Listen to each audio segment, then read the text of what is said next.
Yes. Can, Recording is on. can you hear me? Yes. Okay. We will start this webinar with the Lord's Prayer in Māori. Recording is on. Yeah.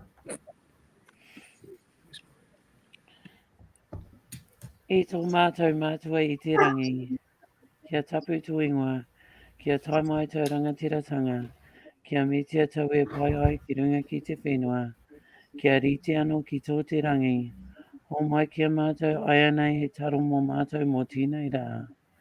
Murua o mātou hara me mātou hoki muru nei I o te hunga e hara ana kia mātou, awa hoki mātou e kawea, whakawaia engari whakaorangia mātou I te kino, nau hoki te rangatiratanga, te kaha me te kroria, ake, amene.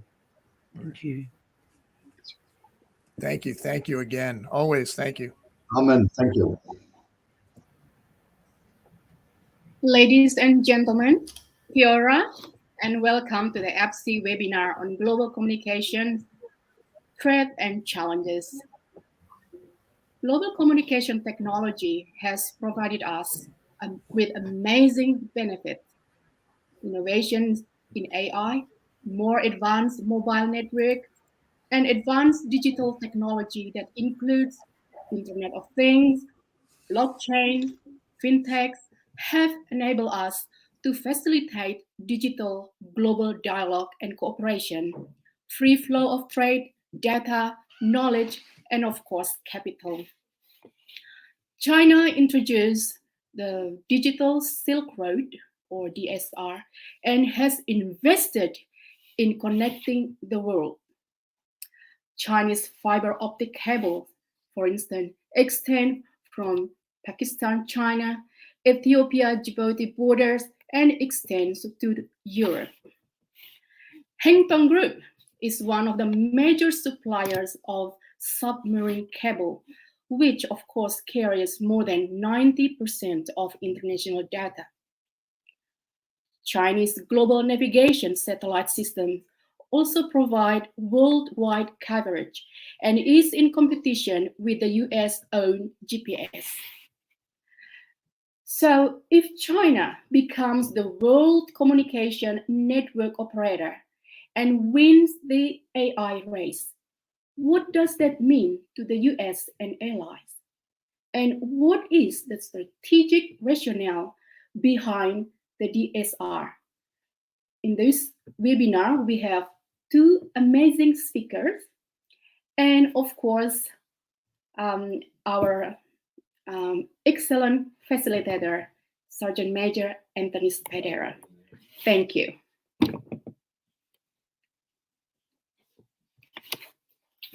There we go. Aloha, kia ora, guten morgen, and welcome all. Welcome all, and thank you for tuning in from near, from far, from across the breadth and depth of our globe for the Asia Pacific Security Innovation Forum webinar concerning global communications, threats, and challenges. Folks, I'm Anthony Spadero, and I have the privilege of being a board director for the Asia Pacific Security Innovation Forum and Center of Excellence.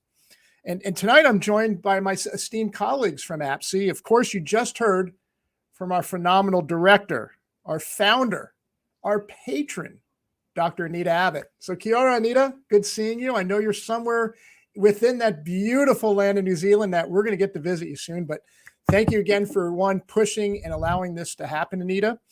And also, I'm joined by my battle buddy, my battle brother, my warrior brother, Major General retired Johannes Hagemann, who is a 43-year member, and I only did 35 years in the service, but 43 years in our German army as an infantryman and a very proud paratrooper. So again, to my battle brother, it's always a pleasure to be there with you. We also have, Dr. Maxwell Abbott, who's there, who's our director of our editorial board. We have Dr. Barnaby Pace, who leads the Center of Excellence for us. But folks, really, the reason why we're on here tonight is due to some really wonderful efforts of folks named Brett Murphy and Chizzy and Tej and Carol and Uditha. So if you could do for everyone on there for Virtual Land, a quick round of applause for the ones that are really making it happen for tonight. But why are we here tonight? Well, for this year, APSI, we have focused on emerging security issues that affect the Asia Pacific region. Now, tonight, we're going to have a discussion on threats and challenges to the global communications and conduct a discussion with perhaps two of the finest scholars, academics, and thinkers that can be found on one webinar. We're pleased tonight to have Dr. Lukas Filler and Master Gunnery Sergeant Scott Stalker. Full disclosure, I'm quite familiar with our speakers. When I was still wearing the uniform a couple of years ago, I had the privilege to serve alongside Dr. Filler at the United States Indo-Pacific Command when we were both stationed there. And for Scott Stalker, well, for most of my Marine Corps career, I've served alongside Scott. Folks, I can laud both of our speakers, but I really think, and to do deference, a little bit of their biographical sketches are necessary. So Dr. Lukas Filler is a senior fellow and the Freeman Chair in China Studies and director of its open source project at the Center for Strategic and International Studies in Washington, D.C. Previously, he was the acting director and deputy director of the China Strategic Focus Group at the United States Indo-Pacific Command, leading a $19 million a year joint Department of Defense and Intelligence Community program of record focused on better understanding logic and implications of People's Republic of China's decisions and behaviors. Dr. Filler has conducted and led related work for the Deputy Chief of Naval Operations, Naval Special Warfare Command, the Joint Special Operations Center, the Office of Naval Intelligence, the United States Naval War College, and the Center for Naval Analysis. Dr. Filler is a graduate of Bowdoin College, and he studied comparative morality in foreign policy decision-making, strategic preferences, and the use of force, with a focus on China, for a Master's of Theological Studies at the Harvard Divinity School, and as a Harvard University Fellow in China and Taiwan, and as a two-time visiting scholar at the Renmin University of China. And for his PhD, that was done at the King's College, London Department of War Studies. But even better, Dr. Filler is a naval aviator who used to fly the PC-3 Orion and other aircraft in Iraq, Afghanistan, and Africa, and other locations, earning a boat full of decorations to including our Combat Air Medal. Me, though, my privilege was I got to learn with Dr. Filler, and I can't thank him enough. So before even Dr. Filler, I want to do a quick introduction to, though, Dr. Filler. Thank you as always. Right after we're done with you, I'm going to introduce Scott. But right now, for Dr. Filler, please, the floor is yours. Hi, can you all hear me okay? Yeah, perfect. So yeah, I have a couple slides for reference. They're pretty much outline what I'm going to talk about. The one that I think is sort of most useful, hopefully, is the first slide, which is just a bit of a kind of a notional chart. What I'd like to do is start by looking at sort of how China's digital Silk Road fits into its larger strategy, priority, and goals. And the way that I do this is, a lot of times it helps to understand why by looking at sort of China's worldview and thus what it feels it needs to do to succeed.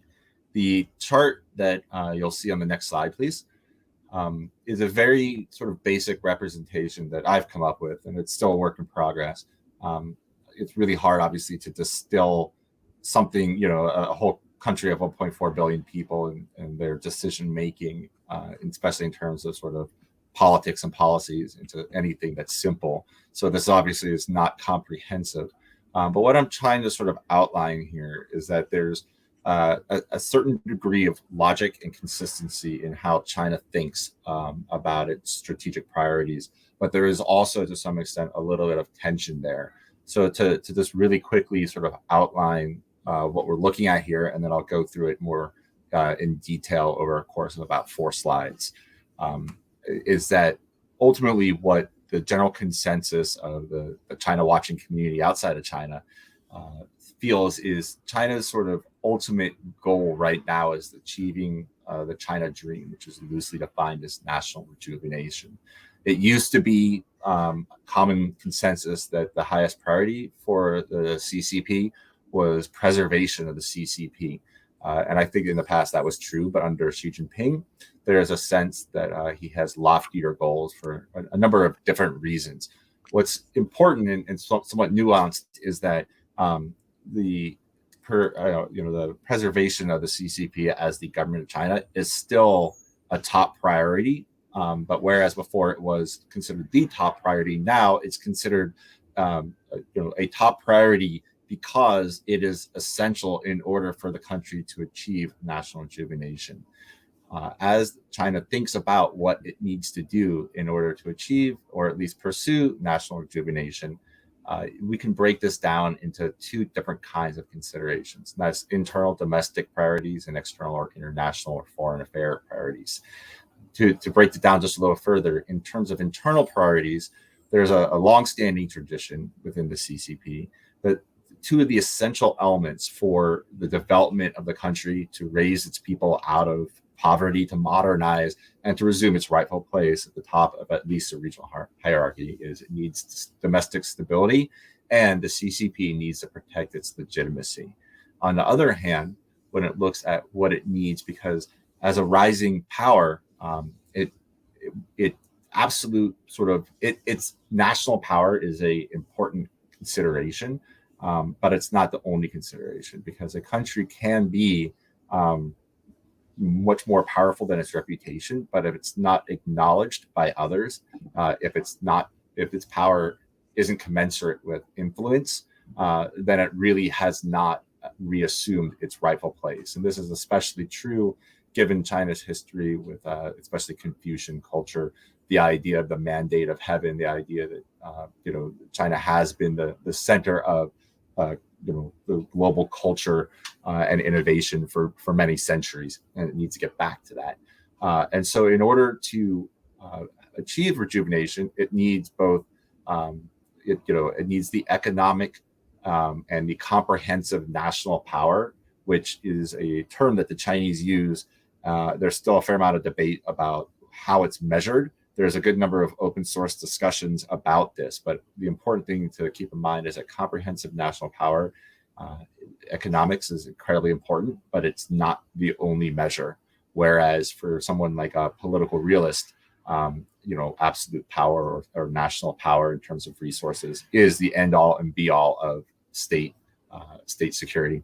So for external priorities, the emphasis is on having influence and reputation, again, commensurate with what China believes it should have.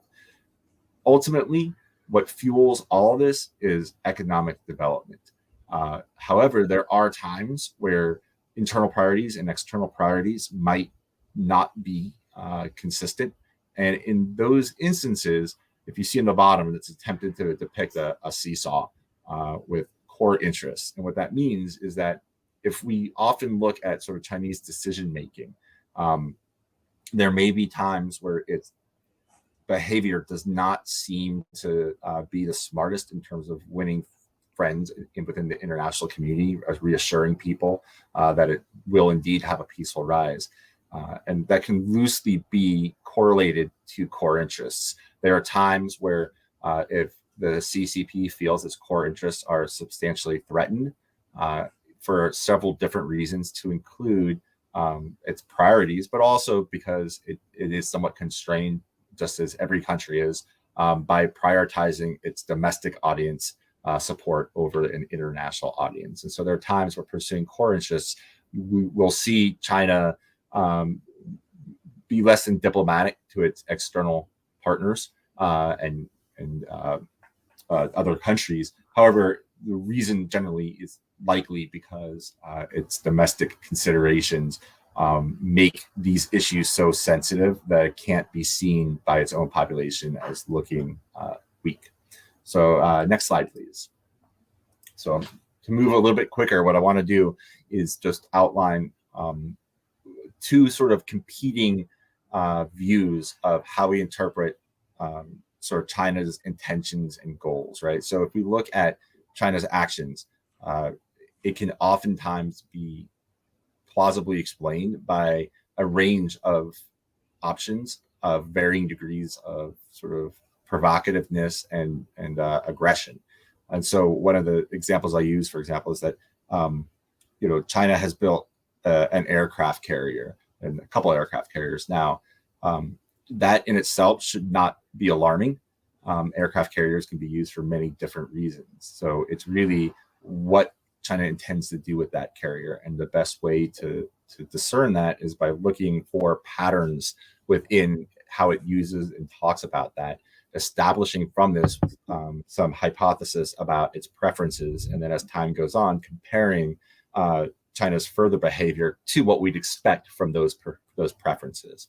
So in the same way, what we're seeing is in terms of great power competition, right? So great power competition is ultimately, in my opinion, it is about competing visions of the future international system.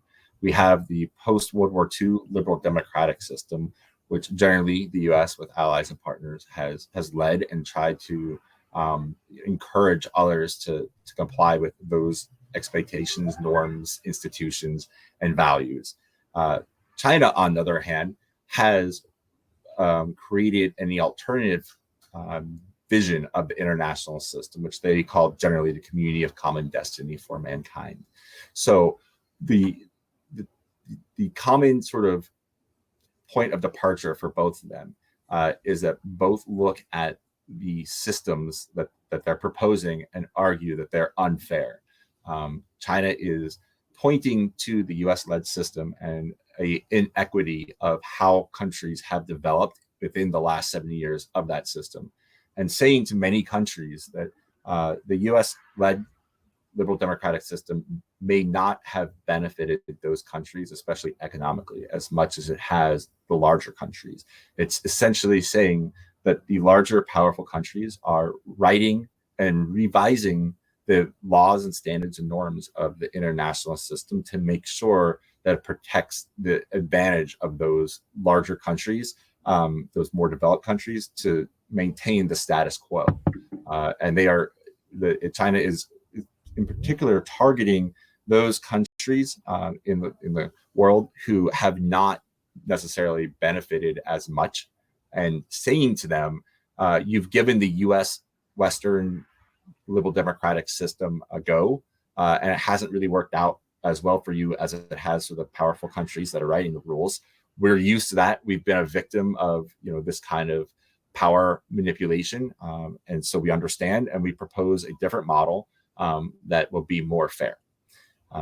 One of the constraints, or one of the challenges for certainly the defense and national security enterprise is that ultimately this is a competition over influence, where both the United States, its allies and partners, and China are trying to convince other countries to back their vision of the future international system.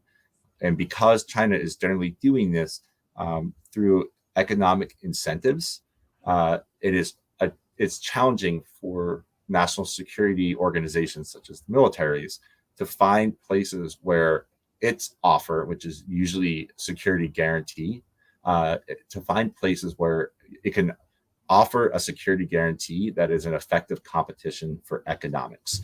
And in the past, we've had a lot of people who will travel into the Indo-Pacific region. When they come back, we hear this because we hear very often countries saying, please, we don't want to have to choose between US and its ally and partner security guarantees and Chinese economic opportunities. One of the challenges have been to try to understand where it is actually possible to pursue both of those and where it's a false choice. And I think this really gets at part of the heart of China's digital Silk Road. Next slide, please.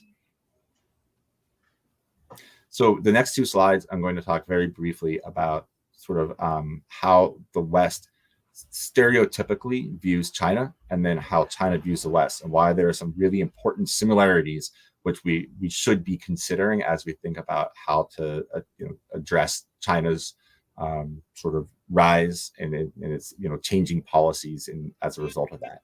So there's a diversity of views.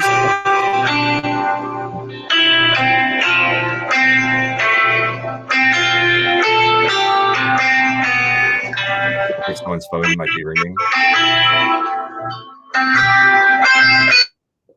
Thanks. All right.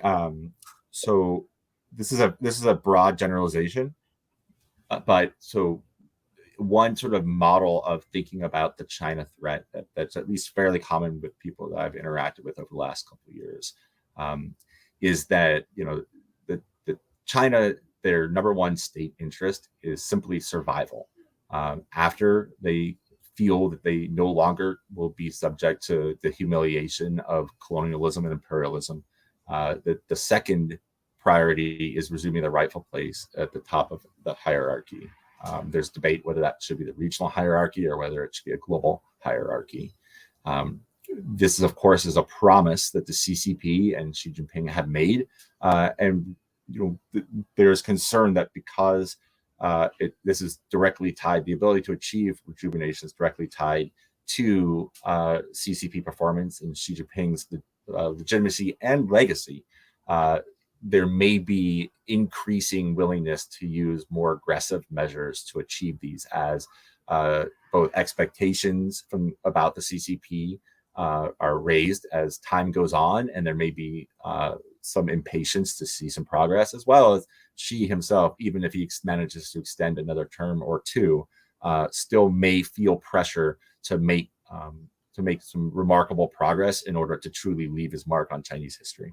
So the way that one can help understand how this sort of China's behavior, the logic behind it, is what we would call strategic culture. So the idea is, in international relations theory, you have political realism, and the idea behind political realism is that there is a specific worldview, and this worldview orders and ranks preferences for how states pursue ultimately security, and then after that its interests, and that paradigm includes that the world is zero sum, that the U.S. and the West seek to keep China from resuming its rightful place at the top of our hierarchy through containment and through inciting revolutions. It also involves someone having to win an existential competition for limited resources, where the acquisition of those resources, largely natural resources, are directly related to the power of the state, which is directly related to its ability to maintain security and independence, because all other states are doing the exact same kind of competition, where they are trying to acquire as many resources as they can in order to make sure that they are powerful enough to resist the similar intentions by other states.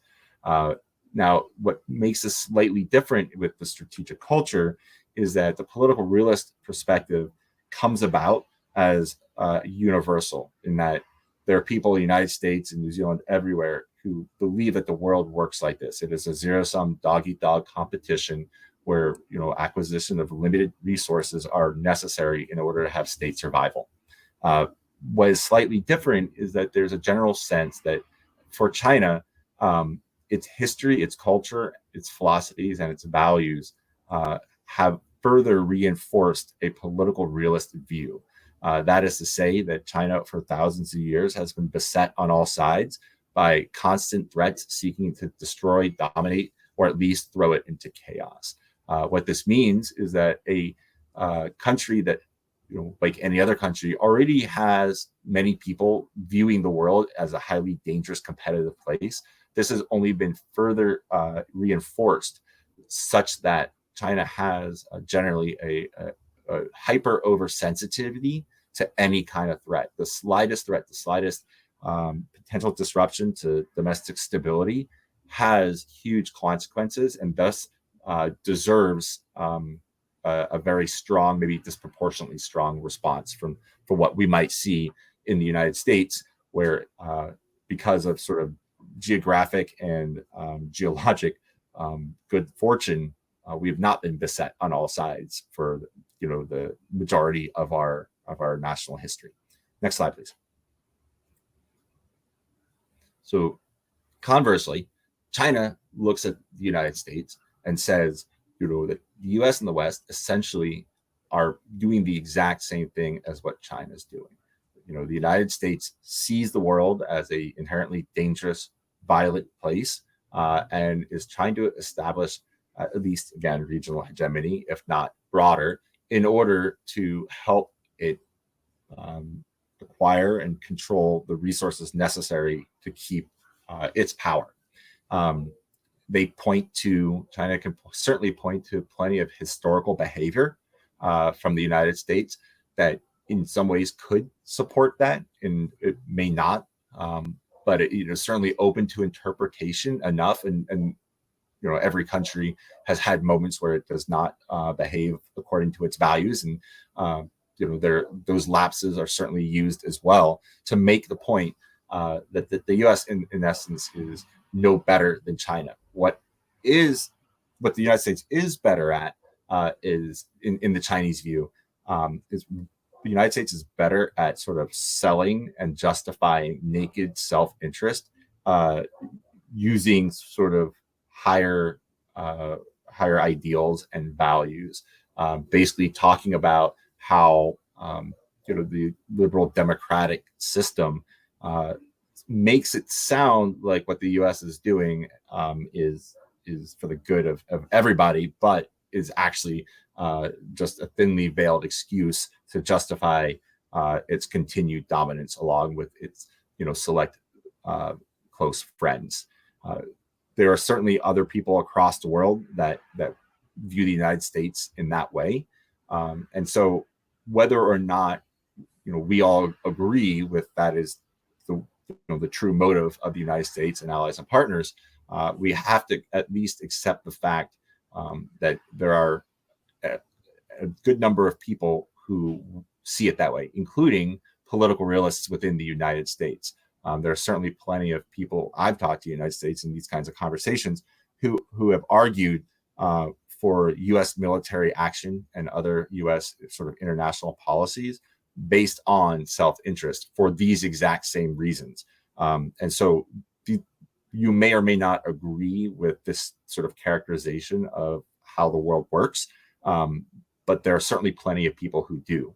What this implies is that if the world is, once again, this sort of political realist, anarchic, zero-sum existential competition, then we can recognize the importance of morality, but the world is too dangerous of a place to be constrained by it. In other words, one of the things that China will see is that why should it be constrained by the laws that the U.S. and others have set up in order to convince China and others to basically self-constrain, while U.S. and others either ignore those rules as they please because the United States, has to do what it has to do, just like every other country, or because the situation is sufficiently extreme to warrant some exceptions.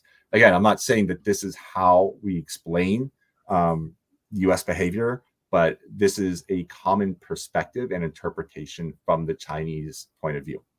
Next slide, please.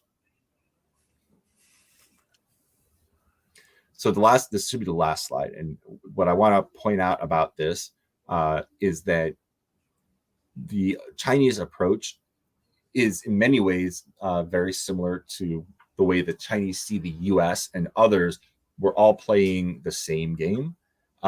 However, the way that China does it is they have already overtly sort of labeled like this competition in much more dire terms, whereas the United States will label and others will label this as sort of an ideological competition over values.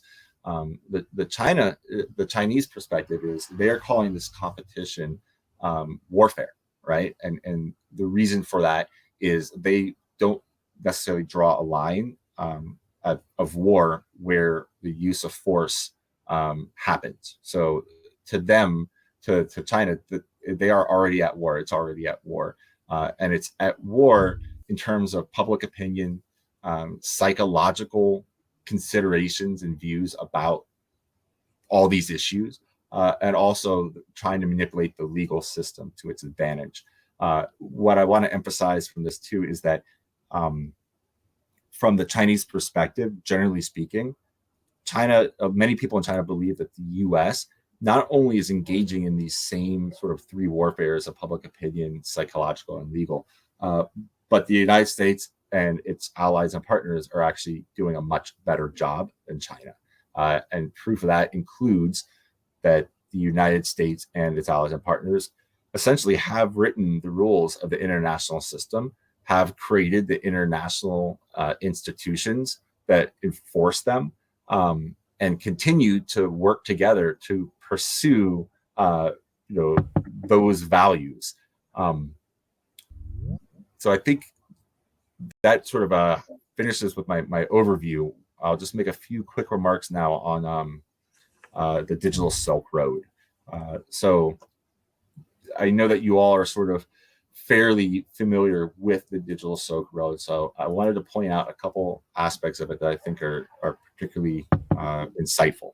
So consistent with sort of the domains of public opinion, psychology, and law, these are ultimately connected through information. We see when we look at sort of Chinese writings about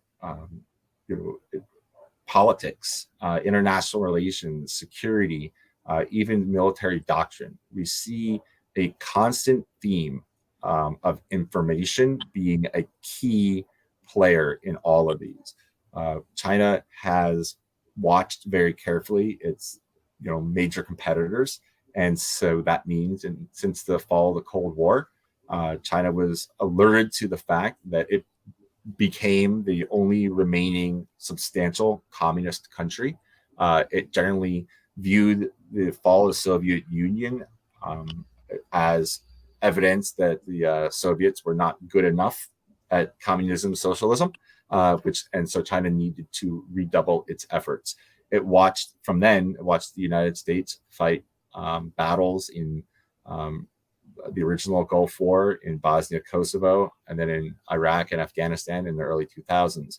One of the things that was noticed is that as sort of technology evolved and modern warfare became more reliant, also more capable because of technology, once again, information was a key enabler. It was essential. So in the Chinese perspective, information is absolutely things like C4ISR, command, control, intelligence, surveillance, reconnaissance. So hard power military capabilities. But it's also part of public opinion, psychology, and law. And why this is important is because China has realized that information can be an asymmetric advantage or an asymmetric disadvantage. And in fact, it's really both. And that's why the digital Silk Road is part of a competition where the stakes are substantially higher than one might appreciate without realizing sort of the role that China sees of information across all these different kinds of domains. So, information, if you are a smaller, less powerful military, one of the ways that you can sort of help balance out that inequity is if you can take away the stronger military's technological advantage, which is generally what the United States and its allies and partners have over China. Numbers no longer matter as much. It's capabilities and relative capabilities. It also means that for the sake of information, China could be vulnerable as well, because realizing that information is key to modern warfare, as well as modern warfare in terms of three warfare. So in terms of public opinion and manipulating people psychologically and changing laws in order to make them more suitable for your interests instead of some other country's interests. Once again, information can enable greater influence, but it also means that every country is more dependent on that information and dependent on relying on that information. And so what we've seen is a fairly concerted, holistic effort by China to sort of try to get ahead of everyone else in terms of understanding the potential that information offers throughout all these domains of competition and or war, depending on how you look at it. So that is sort of ultimately what is underwriting the digital Silk Road, as well as much of the other rest of the Silk Road, but especially the digital Silk Road, is the opportunity to influence and shape international laws, international norms, international institutions. And just as how China sees, U.S. and Western and its allies partners behavior, this is its opportunity to get in early. It missed that for maybe the United Nations and missed that for the WTO, et cetera. But it now has the opportunity to shape data laws, privacy and security information, technology standards in a way that will, favor it rather than others. The sort of the downside to this, of course, is that the importance of data and information and the access to information means that sort of and China's ability to control and restrict and manipulate other people's access to that information has a couple of different substantial sort of implications. So one is that it can exacerbate power imbalances between China and other countries, because if it has the ability to lay the subsea cables or put in Huawei routers, it is able to get access to the data in those that the other countries aren't, which means that it can take intellectual property. It can get insights into ongoing negotiations that give it an advantage. Having that kind of access also enables more effective use of Chinese propaganda, media manipulation, and other kinds of influence campaigns. We already see many cases where China is rewriting history. And again, to avoid putting too much value on this, China sees many other countries, including the United States, having rewritten history. And in some cases, that is true. I mean, if we look at some of the older histories of the Civil War, of Native Americans, a lot of those have been corrected, thankfully. But the phrase sort of history is written by the winners is not entirely inaccurate for anybody.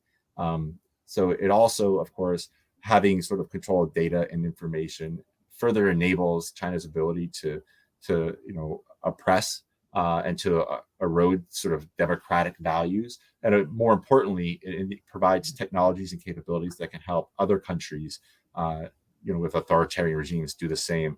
And of course, lastly, and sort of most obvious, it empowers the Chinese state to be more capable in terms of cybersecurity threats, and of course, MGySgt fusion, which is a very comprehensive, deliberate plan that falls sort of a little bit more under China's industrial policy and national security policy, but because of the information domain is incredibly woven into its digital Silk Road. The idea that China wants to be able to leverage all aspects of its development, industry, people, talent, etc., in order to serve a higher purpose, and that is of its country's security and eventually rejuvenation. Again, interestingly enough, right or wrong, China believes that the United States is the model of MGySgt fusion. And there's been some really interesting articles where China points to facts about the U.S. military. For example, the number of U.S. military reserve forces that participated in Iraq and Afghanistan wars, and the number of contractors, defense contractors, not only who supported this, but supported it by being on the ground in war zones. The last thing I'll point out is, if you're sort of interested in sort of the insidiousness of how China and others can take facts and read them in a way that leads to incorrect sort of causations, every year or two, China puts out a report, the government puts out a report called the State of Human Rights in the United States for 2020 or whatever year it is. This actually is in direct response to a congressional requirement passed, I believe, shortly after Tiananmen, that the U.S. government write a human rights report on China, and it's China seeing this as part of the three warfares of the U.S. Controlling the media and trying to influence global public opinion, as well as trying to influence laws about human rights. Believes that it is doing only the same as what the U.S. is doing. But it's a fascinating, although uncomfortable document as an American, because it cites a lot of troubling facts about sort of injustices within United States society. But what it does is it draws incorrect conclusions that these are sort of overt, deliberate, and gross violations of human rights because of wanton disregard for the very values we espouse. And so I think with that, I'll leave it at that, and happy to sort of talk questions after, whenever you're ready. Thanks. Wow. Woo. Dr. Filler, again, taking us to school. Wow. Thank you. Wow. I'm still, like I said, I'm going to blame you for some writer's cramp right now. Okay. So my hand's kind of seizing there. Oh, look, we got an applause function. Awesome. Thank you. Hey, folks, before I introduce Scott and we could talk to Dr. Filler, I see already they're starting to put a bunch of the questions out there, and that's great. So for the audience, we're just going to ask you, please utilize that chat function that you have to pose your questions. Please include whom you're intending the questions for and include your full name. We're going to try to answer all the questions that come in tonight. However, in the case, if we do not get to your question, we're going to please include your email, and we'll make all attempts to have your questions answered. But already the chat function is alive and well. Fantastic questions. I promise to get to them.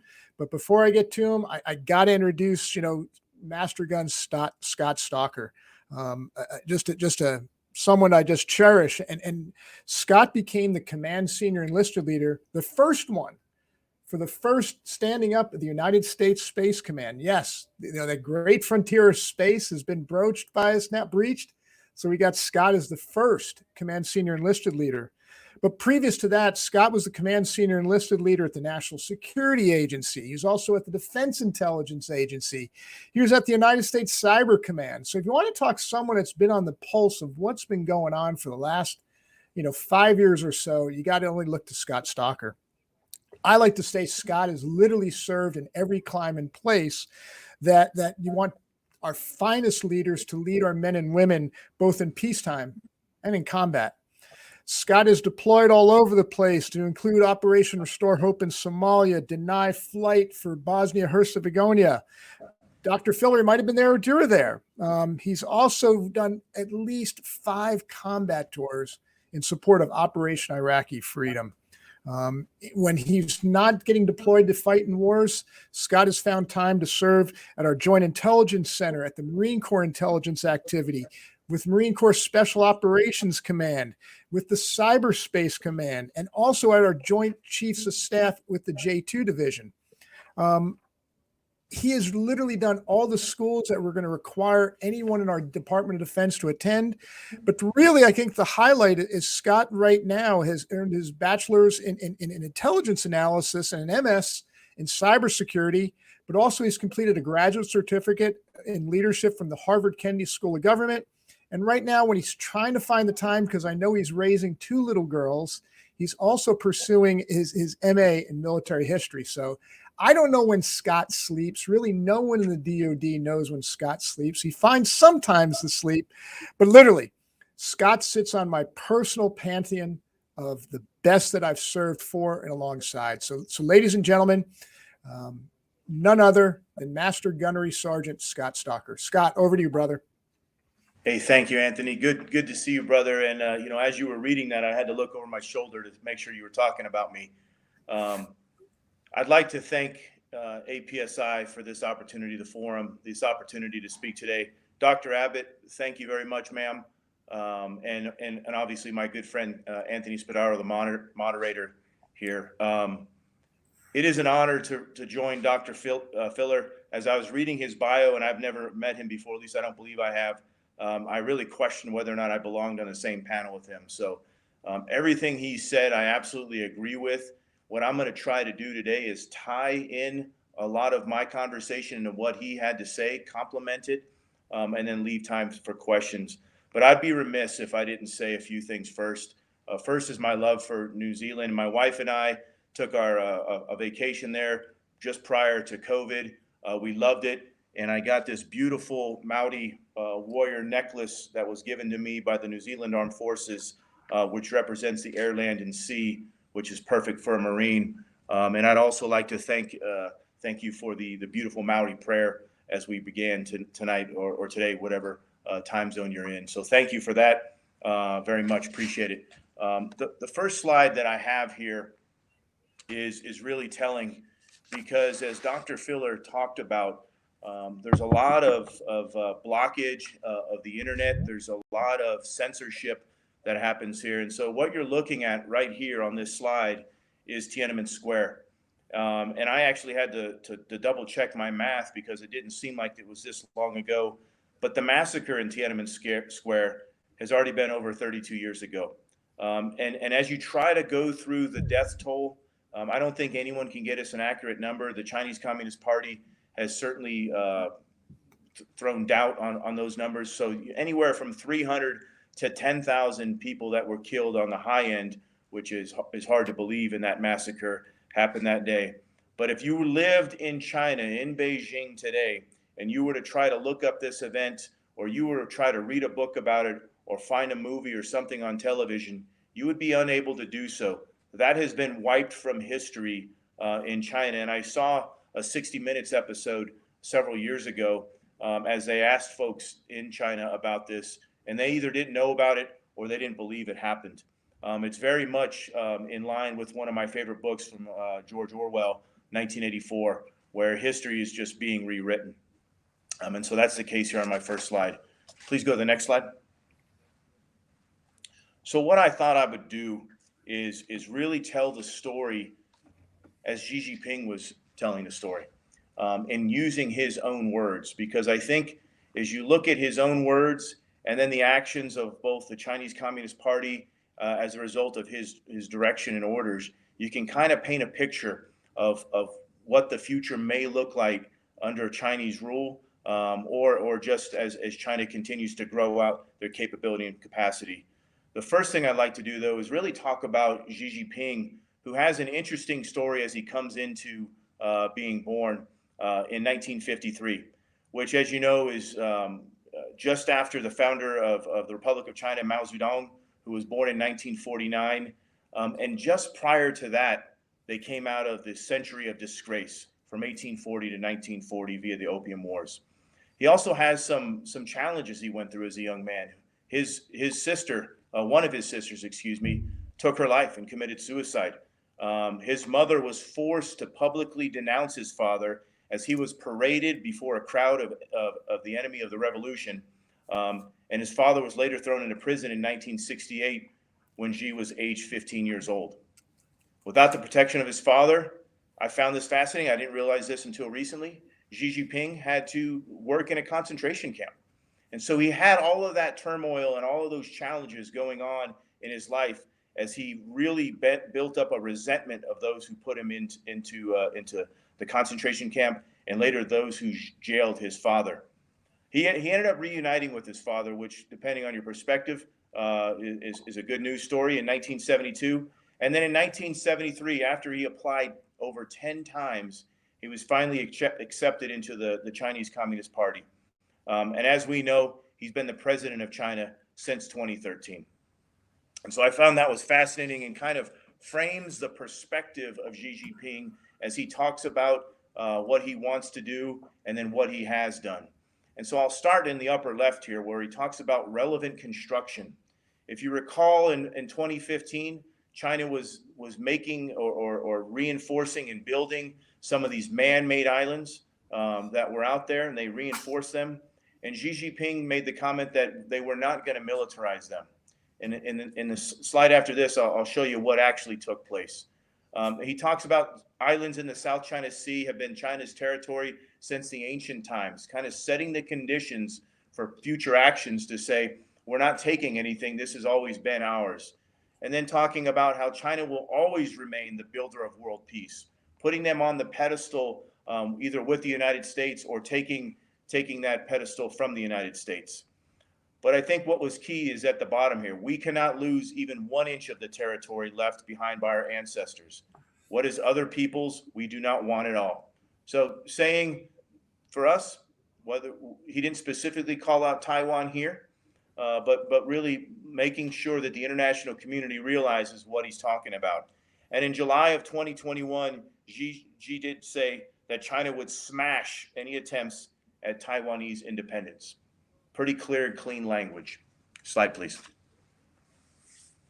And so as I talked about in 2015, where he said he would not militarize any of the man-made islands, we see a man-made island there that has now then been militarized. And you can take it as dual use purpose. Certainly, if you can land a military aircraft there, you can certainly land a commercial aircraft carrier, and a commercial aircraft. And in the world of the information environment, that allows you to spin things certain ways. One of the things we're looking for here at United States Space Command and within the Department of Defense is we realize this actually extends their range out considerably. And it's also certainly an unsinkable aircraft carrier. Can be destroyed, certainly, but it's not sinkable. It threatens a lot of other sovereign nations there. And you've seen the conversations from other sovereign nations there, whether that's Vietnam, Japan, or others that have talked about, or the Philippines have talked about how they believe that this isn't Chinese territory, okay? But up until this point, China has been able to keep those. One of the things that we're concerned with at Space Command is we want to make sure that we have a fair and free space environment, just like freedom of navigation operations throughout the seas and the laws of the seas. We want to have that. But this, again, extends that range out, which allows them to potentially jam satellite communications, GPS, which both could be used for military or civilian applications. But if we were getting to a conflict with China, that makes it a much more challenging fight for the United States getting within that island chain, first or second island chain, because we rely heavily, and so do all of our partners and allies, on space-based capabilities. And so that's a challenge for us.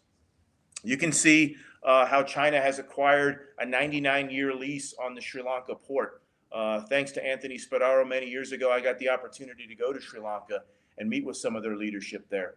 And the conversation was about how China was there and was going to build out this beautiful port for them and offer them a lot of opportunity. Well, what happened was that was not something that was easily affordable by Sri Lanka. And so now China owns that port for the next 99 years. And we've seen them do that in other places as well, as they continue to expand their range, expand their capabilities, and expand that logistics hub so that they can potentially assert themselves militarily. You can see them doing that in Eastern Africa, Northeast Africa there in Djibouti, as they build out a Navy port, and they're continuing to increase that capability. What's interesting about that is it's only a few kilometers away from the United States military as well. And so it provides an opportunity for intelligence collection, but certainly allows them to nest up closely to us. We'll talk a little bit more here in a little bit about the smart city. Dr. Filler did touch on that quite a bit when he talked about the digital Silk Road, and I'll touch on that a little bit as well. But we see more and more investment from China in both Africa and in Latin America, South America, and a lot of it points back to they're providing these capabilities, these opportunities for them, but are they going to be able to afford it? Or is China just going to continue to own more and more of those countries within the African continent or South America? Again, some of that ties back into the smart cities as well in that digital Silk Road as they build out 5G capability. Some of these countries within Africa, as you know, did not have landlines, and they went, really from I'll call it the carrier pigeon to the cell phone, to the smartphone. And they kind of skipped over some. That's due to certainly the technology that we enjoy, but China is now looking at being able to reinforce that with smart cities as well. Next slide, please. Okay, again, using China's own words here, what we're seeing is the Chinese military strategy that came out in 2015. Pretty cool name, Assassin's Mace. It sounds great, but it really talks about how they're going to use space and cyberspace to control and to compete against us. And we believe that if we got into a kinetic fight with them, they would utilize cyberspace first and foremost to diminish our abilities, both logistically to get to the fight, but certainly to diminish our capabilities to communicate and to execute other capabilities as well. And then space, taking out those capabilities potentially militarily, or just doing things non-kinetically, allows them to diminish our ability to see, characterize, and understand, to communicate with our allies and partners, which remains a great strength of ours, and then to compete and win. And so this is the military strategy they have. What we do know is based on this strategy. Several years prior to this, in 2007, they did militarize space. They actually launched a direct descent ASAT missile into space. They took out one of their own satellites, and it left thousands of pieces of debris in space. And I know there's a lot of folks on the net here, and they may say, "Hey, the United States has done this. Other nations have done this." I think what we're getting at here is a document that our Secretary, the United States Military's Secretary of Defense, recently released, where he talks about the need for the tenets of responsible space behavior. And when the United States conducted this test, we did so in a manner where there was no space debris left.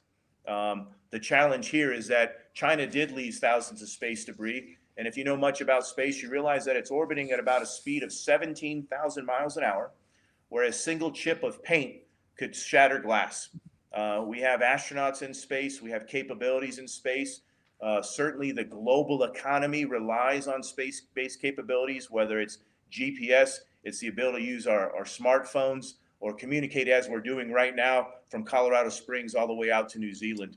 And so space is something we rely on as an economy and as partners and allies. And China realized that, and you can see that in their national military strategy of 2015. One of the other things that I thought was fascinating is they really went to school on the United States Armed Forces from 1990 up until today, starting with our Gulf War, where we were able to start using space-based capabilities in order to drop precision-guided munitions, to provide consistent and persistent intelligence, surveillance, and reconnaissance. And that scared them. That made them wake up. And so from 1990 up until today, their military budget has increased over 900%. That is a significant investment in capability that they've had. And so that's something that we certainly keep an eye on and is concerning to us. I'll talk in a couple slides here in a minute about the DF-21 and the DF-26 as I took a slide that China actually used in a presentation to their forces. I want to talk about that, but you can see there how that is a mobile missile that is able to do an awful lot of damage, and I'll talk about that here in a moment. Mm-hmm. Slide, please. Okay, and so some of the things here, those by themselves aren't necessarily a threat. As a matter of fact, I would argue that in pockets, they're great for the global economy and the global consumer. Artificial intelligence, United States and many nations are working through machine learning, which is where I would argue we are today, where we have machines that can be programmed to conduct an operation, and they learn over sets and reps, and they get smarter and faster at doing a certain thing. Some of that could be simple, like facial recognition software, or you name it.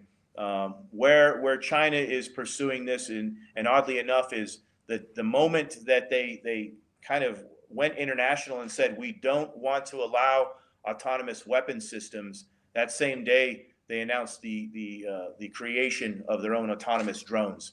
And so our artificial intelligence, excuse me, the lights, it's a little late here, and so the power, they have like the energy conserving lights here because we're very concerned with that. So my teammates running around turning the lights on, but I apologize for that. Cyber is a concern, obviously, as well. many of the weapon systems, the platforms, the ability to do certain things across, and Dr. Filler used this acronym many times. We use it in the department a lot, across what we call the DIME: diplomatic, information, military, and economic. Much of the capabilities that China has today is due to cyber theft. They've stolen our data, our intellectual property, or they've had countries come and invest in China, only to months or years later have all of their intellectual property stolen, and then China is able to basically kick that company out. And so short-term gain for that company and short-term profits, but certainly due to China's cyber theft and the lack of international norms, they've continued to do that, and they continue to get better and better. And I'll talk a little bit more on that.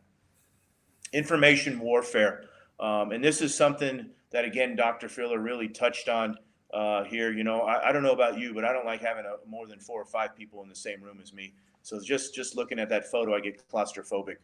But what's interesting about this is, as Dr. Filler talked about the digital Silk Road, it is the value of information. But what I would argue is it's the value of data. Data is king here, and the ability to use data in multiple ways, whether you're going to use this against an adversary or a foe, or you're going to be able to use the data to the left so that you can continue to inform and educate your systems of systems, the Internet of Things, as Dr. Abbott talked early, as we were speaking about, so that your artificial intelligence is more informed. It can make faster decisions. And that's ultimately what they're getting at here, because we have, again, I'll use the term man in the loop, person in the loop, that makes decisions today, especially as you go increasingly kinetic and violent, certainly up into the most extremes of nuclear. You want to have people in the loop there so that they can weigh the ethics and weigh the impact of such actions. If we're going to have machine-centric warfare where artificial intelligence can make a decision to quickly end a conflict, that's concerning. And how do you write ethics into software code? How do you write what makes the most sense, and so that you can deter conflict, or you can bring conflict back to the negotiating table more quickly? Harder to do when you have machines making decisions in nanoseconds. And so this can be concerning.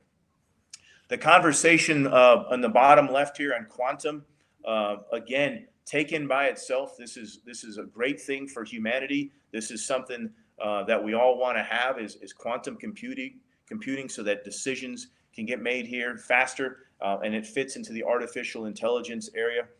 What concerns us, and I can speak as an individual who has served all of my career, quite frankly, in the intelligence community, close to 30 years now, is a lot of what we do today is we communicate, and it's encrypted. It can be encrypted as we are holding it. It can be encrypted as it's being sent or as you receive it. And your data at rest is encrypted. And that makes it safe and secure. That is certainly done as well as we communicate military to military in a secure environment up to certain levels of classification. And if you think back to World War II, one of our strategic advantages for the United States Armed Forces was the fact that we had a language that it didn't take encryption or quantum or anything to break. We had the Navajo code talkers. And so that diversity that we had on the battle space allowed us to get ahead of an adversary. But we may not be able to do that today, where you have machines that can instantly learn every language. The problem and the challenge with quantum is that it can take any encryption, and this is potential and hypothetical, but potentially take any encryption that is out there today, and I mean any, and potentially render it null and void. And so that is a concern if China would potentially, the Chinese Communist Party would potentially be the first to get to quantum. That can potentially be concerning for us. I mentioned earlier the direct ascent ASAT testing that China has done in 2007. You can see the kinetic strike being done there. Again, we want a peaceful space. We want all nations to be able to to take part in space-based capabilities. We want them to be able to go to Mars and beyond. But what we don't want to do is to militarize that. And so shortly after that test took place, we started having a conversation in the United States about bringing United States Space Command back. And as Anthony Spadaro mentioned earlier, we just did that a couple years ago, and so now we're 2 years old. And then again, co-orbital. And what is that? Let me explain that simply. If you were in the air domain and you were in an F-15, that is someone right on your tail. And so going back to the tenets of responsible space behavior, if we were in the air domain, you wouldn't test a weapons system right behind another weapons system, especially if it was another nation state. What we have seen is the Chinese Communist Party has had the desire to do such that, and back to that tenets of responsible space behavior. We don't think that that's responsible to do so in space, and so we're pushing back on those types of things. Slide, please. Okay, if you were to look at the dates of the headlines that are on this slide here, what you'll find is these are all within the last few days. And because I had to get these slides in a few days ago, and I've had a lot going on the last few days, I didn't update these. But the point is I could have pulled an awful lot just from today alone. Just from today alone, you saw a conversation within Taiwan as they get more and more concerned with potential Chinese aggression and some of the actions they've taken with aerial flights, military flights, overflights, and so on and so forth. All of these on a daily basis are getting more and more concerning. And so I just wanted to take a quick snapshot of this. But in the bottom right, it really brought it home for me as to how serious and challenging this environment is today. As you see, regional tensions rise. Japan's ground troops hold the first military drills in decades. For those of you that have been to Japan, that have studied World War II and their constitution, you realize this is a significant event for Japan to be doing something like this. And more, they understand the challenges of China. And certainly the history of China and Japan is not a nice one. It's not a pretty one. And so there's extreme lack of trust there. But as Japan builds this out more, I thought, man, this is another a telltale sign that this is getting more and more challenging. Slide, please. Okay, I talked to you a few slides ago about the DF-21 and the DF-26 and that capability. This isn't a slide where I did any cyber espionage and stole this from China. This was actually just a simple Google search as I was pulling up a slide and really was fascinated by the conversation going on here. And what this is a slide within the Chinese Communist Party, and they were talking about how if the United States was to support operations in the South or East China Sea, they would be able to render us useless using their DF-21 or their DF-26. Now, again, this is how they categorize the situation, but this is their use of space-based capability, intelligence, surveillance, and reconnaissance to see, characterize, and understand where our naval vessels are at, to quickly target those, and as you can see, to kill and destroy thousands instantly. Very concerning, very concerning for the United States Armed Forces, for our partners and allies, and something that we keep an eye on. But this isn't theoretical. This isn't something that we expect them to create in years or decades down the road. These are capabilities that they have today. These are capabilities that they're getting better and better at. And so it's something that we've got to be mindful of, both the United States and our partners and allies. Slide, please. Okay, before I actually get to questions, if I may, I wanted to bring up a couple things and really pivot on to what Dr. Filler said about the digital Silk Road, which is really kind of in a bin that falls under the One Belt, One Road initiative. And again, as I see it, I just really view the data being the king to all that. So let me throw a vignette at you that I think everyone will appreciate and maybe shock and concern you. TikTok, an application, a social media application. Some of you may have, some of you may have family members that have, but probably all of us know someone that utilizes TikTok. And years ago, there were conversations about whether the United States should ban TikTok. I think India did ban TikTok for national security reasons. But why TikTok is concerning, quite frankly, to me, has nothing to do with the silly posts and videos that are on there. Because obviously, as a freedom-loving American, I want you to be able to post all the silliness you enjoy. But the concern is that in 2017, China has a national security law that requires all the data that is used to be turned over to China at the time and the place of their choosing. And you may say, well, it's just TikTok. I'm just posting videos. Who cares? Well, what many people don't realize is that applications talk to applications and they gather other data.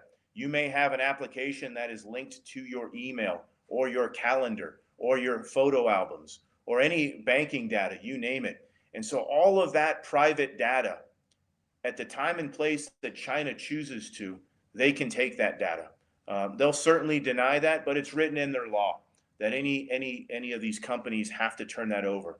And so I'm always concerned when I see military members that are using TikTok, and I'm concerned when I see anyone using TikTok that goes into this without understanding and knowing what that means. And so I'll pause there on that on the DSR. What I would like to talk to, and Dr. Abbott asked me to address briefly, is not just their digital Silk Road, not just their One Belt, One Road initiative, but something that many of you may not be familiar with, which is their Space Silk Road. And why would they want to have a Space Silk Road? Quite frankly, it's pretty simple, and it starts with, again, in that DIME acronym: diplomatic, information, military, economic. It's all about the big E here. And so a small asteroid, and I had to pull some of this data, so pardon me for reading a bit of information here, but a small asteroid, roughly 200 meters in length, that is rich in platinum, could fetch up to $30 billion. There's your economic incentive. The moon possesses hundreds of billions of dollars worth of untapped resources and rare earth metals. If China succeeds in building a moon base with industrial capacity, it could significantly lower the cost of launching spacecraft and serve as a gateway for future exploration. So certainly something that they're considering, and we know that they're on the other side of the moon right now, and we know that they're exploring those rare earth metals and those precious metals. We talked about what within that framework of Xi's signature Belt and Road Initiative, One Belt and One Road Initiative. This new cosmic corridor complements its earthly, maritime, and land Silk Roads. The Space Silk Road provides a new pathway to enhance China's indigenous innovation capabilities in fields like quantum computing, robotics, artificial intelligence, and aviation. And then lastly, what I will tell you is through all of this, and I think if you're an intelligence professional focusing on predominantly an adversary, you sometimes can think of them as 10 or 15 feet tall. They have their own internal struggles, and I'll just give you a couple of them here. The first one, you've probably seen some recent articles that talk about their ghost cities. That is a symptom of the country's economic troubles and housing bubble. This is something that weighs on Xi Jinping's mind an awful lot, and it can possibly set them back an awful lot. It could be a potential economic setback or worse. And magnitudes of what we had in the United States in 2007. The other one as well is basic resources here. So water. Chinese government has long battled against water scarcity, with nearly 1 in 5 individuals living in China, yet only 6% of the Earth's fresh water lying in their borders. An estimated 70% of China's rivers and lakes are polluted, helping to explain why more than a quarter of China's surface water is unfit for human consumption. That's a challenge they've got to face, and they're going to have to figure out how they're going to handle that issue. Dr. Abbott asked me what we can do about this and how we can win. And I love, as a Marine, I love talking about winning. And I think first and foremost, we've got to recognize that our strengths are within our partners and allies. And that's not a bumper sticker. That is serious. China does not know how to partner and ally. Certainly they can do it economically, but they don't have true partners and allies where we share intelligence like we do in New Zealand. We share intelligence with other partners. An example of this, and it may not be the best example, is the recent AUKUS, as we call it, trilateral security, but pact between the Australia, United Kingdom, and the United States, which we did a couple weeks ago on the 15th of September. Under this, we helped Australia acquire a nuclear-powered submarine.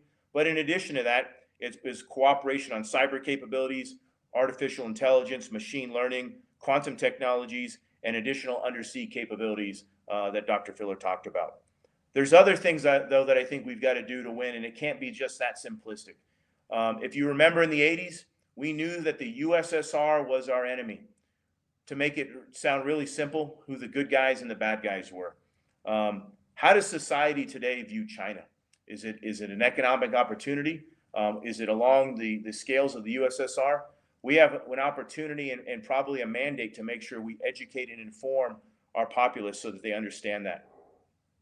And then third, we've got to compete and win.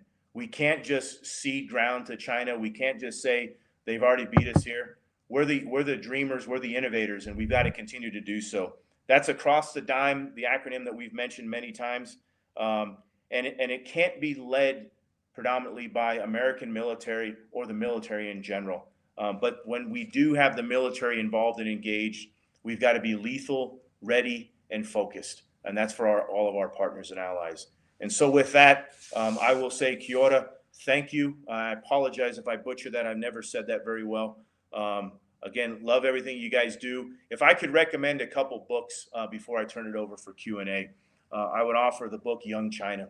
The book Young China does an exceptional job of laying out both the opportunities, but that youth of China. And think about the one China policy that they had and what that may do to an aging population where they don't have a lot of young people to help in kind of that social security net. And it's a tremendous book there. And then The Kill Chain. For those specifically in the military, one of the things that I found fascinating about the book, The Kill Chain, was when Senator McCain invited 99 others, members of Congress, senators, to come get an in-depth briefing on China and the challenges we face. Within our own country, we only had 12 other senators show up. And so, again, back to that mandate, we've got to educate and inform the population so they can make informed decisions. And so those are the two books I'd recommend. Again, it's an honor to be here, to be on the panel with Dr. Filler is a tremendous honor. And I look forward to any questions you may have. Woo! Scott, once again, right across the top row. We call you Stalker for a reason. But hey, virtual applause. Who can hit that applause button for me? That's just, come on now. Where's that little applause thing? Hey, folks, I don't believe in, there we go. Thank you. Thank you, Tej. Thank you, Esther. Hey, folks, I don't believe in coincidences, but I do believe in synchronicity. And I think you just saw a perfect example of pure synchronicity occurring tonight because Dr. Filler and Master Guns did not meet beforehand. This is the first time we threw them together in the ring. But when you see, this is a perfect example of why self-talk matters. And you saw a beautiful example of self-talk tonight, because this is purely fitting with what we're trying to do with APSI, is how we're trying to confront and try to figure out these threats to global communications. And it's to address the big elephant in the room, or I'm sorry, the big panda in the room, the PRC. You know, we're all familiar with policy narratives that state the cooperation with the PRC in all elements, you know, of national power. And you saw it addressed by two speakers tonight, why we have to be concerned with the diplomatic influences, the informational influences, the military, and the big E, the economical influences. I do hope before we hit with our questions tonight, and I see them coming in, that tonight we're going to gain a very sober assessment of the PRC's ability to malign all forms of global communications and narratives. I do know that all here of us, we're here tonight, we're an international community. And we're an international community that supports a free and open Asia-Pacific, supportive of an international community that bands together under the banner of mutual aligned values, principles, and interests, and most of all, security for our citizens. So tonight, I want to turn it over to start the question and answer period. I'm going to defer first to my battle brother, General Hageman. I see you at the bit there. You're ready to go at them. I'm going to turn it over to you, sir.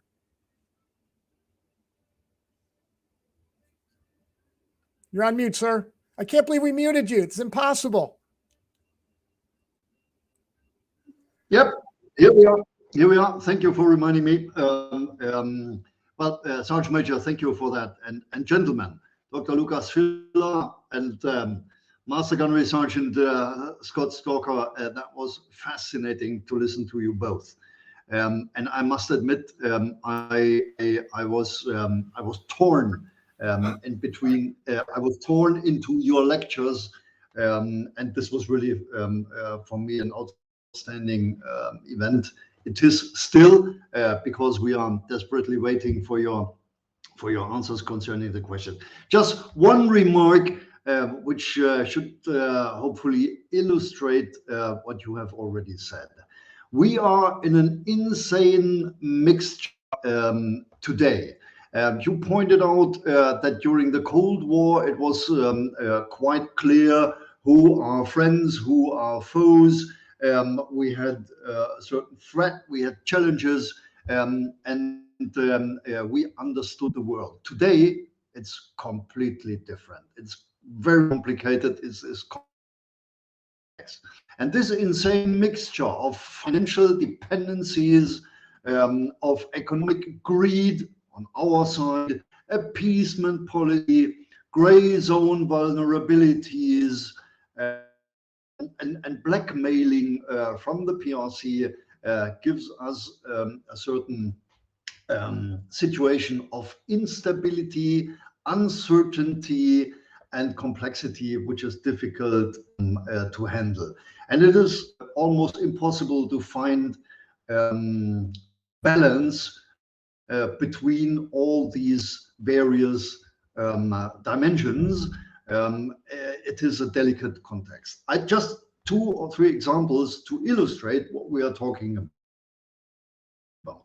First, there are some universities in Germany who cooperate with universities in China, in Wuhan, for example. And just the recent days, it was planned to have a presentation of a brand new biography written about Xi Jinping with a certain, let's say, questionable attitude. It was clear that it was not a book to praise them, to praise him, but with some critics included. China and the corresponding universities tried to stop the lectures to present this book, and they did it with success initially. And it needed quite tough discussions and interventions to make this event happen. This illustrates how far the influence of the PRC already reaches deeply into university life in Germany. Second example, Lithuania, a small country in Europe, has decided to give Taiwan more recognition, to name Taiwan by its own constitutional name, and to open an official office of Taiwan in Lithuania. This led to the consequence that PRC stopped economic exchange with Lithuania, that they tried to blackmail Lithuania by financial means, and to make Lithuania obey. Lithuania resisted, and we tried to support them. And this brings me to the third point, and it was already mentioned a couple of times. The issue of partners and allies.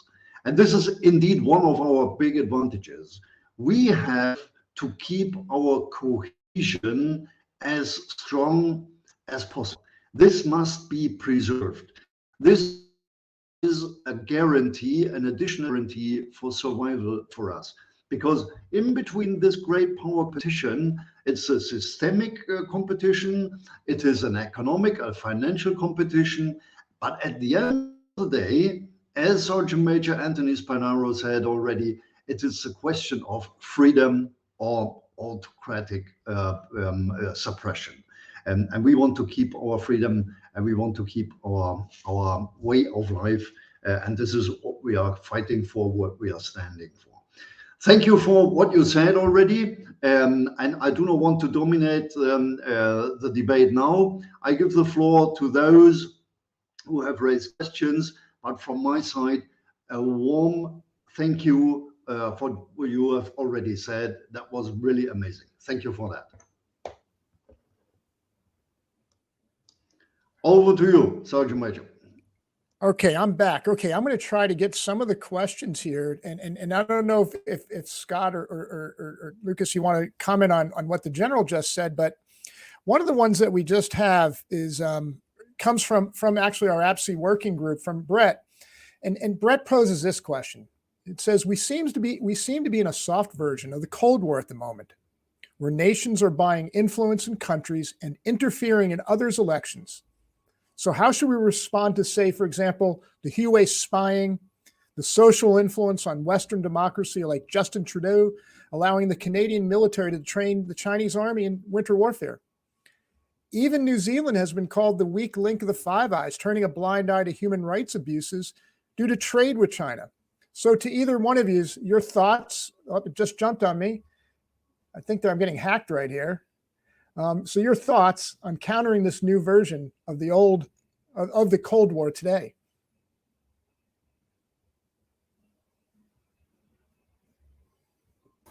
Both on you. Yeah, I was gonna. I'm happy to defer to Master Gunnery Sergeant Stalker first. So please, sir. Okay, thank you, sir. Appreciate it. The first thing I just want to be really clear at that any response, which is what we're getting at, is certainly left to policymakers, and I'm not saying that to punt that over to someone, because I think I have an answer to that. But a response is certainly not up to me or the armed forces. It's up to our elected leaders, and as it should be. But I think you highlighted it when you talked about one of our partners and allies and them taking unique actions.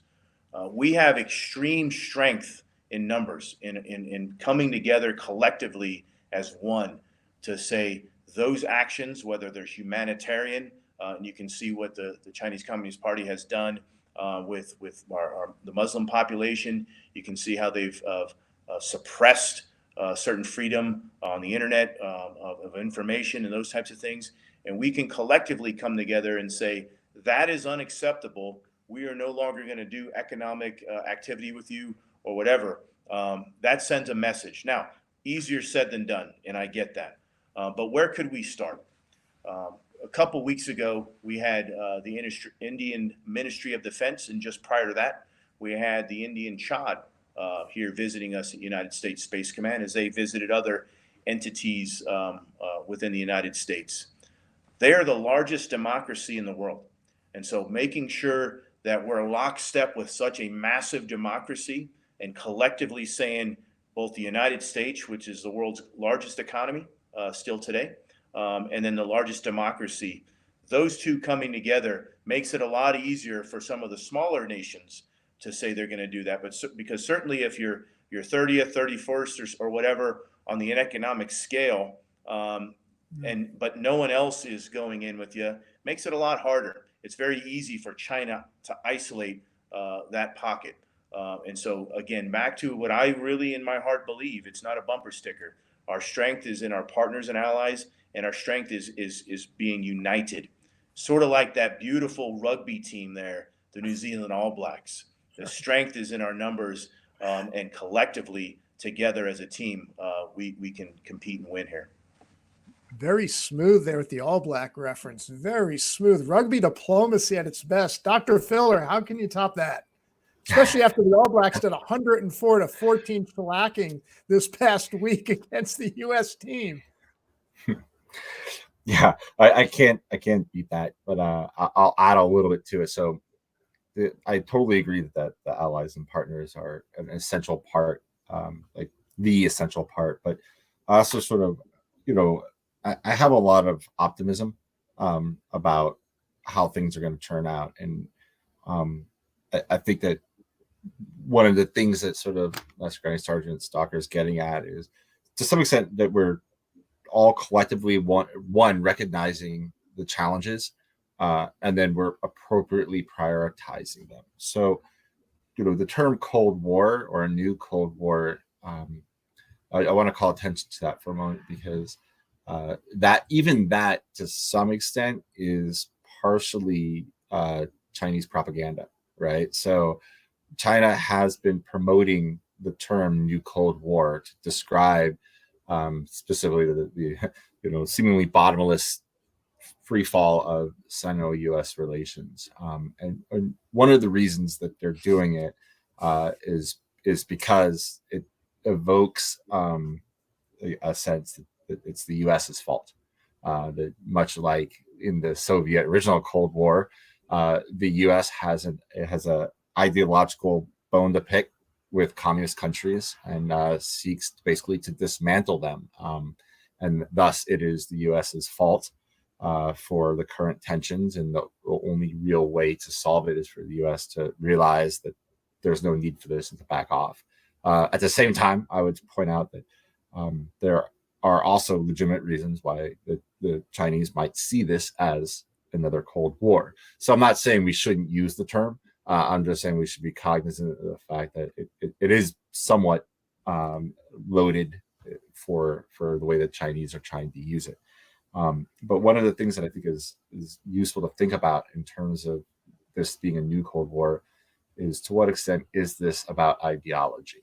And this gets to the idea of, partners and allies, right? So many people who have non-Chinese people who live in China, myself included, it's a hard place to live, and people sort of become a little bit more polarized. Non-Chinese people become polarized there. And I've seen some friends and colleagues in the past, in moments of sort of frustration with Chinese people they're talking to, essentially point to Chinese people and say, what does your country offer the world that, is appealing, right? Compared to, in a competition over ideology, compared to, a liberal democratic value system. Mm-hmm. And it's sort of a little bit of a trap, because kind of the answer is nothing, or at least not much, especially in terms of values. And so to me, if this is a Cold War and it is about ultimately ideology about how the world should work, and ultimately about how states pursue their interests and how they resolve disagreements when their interests conflict.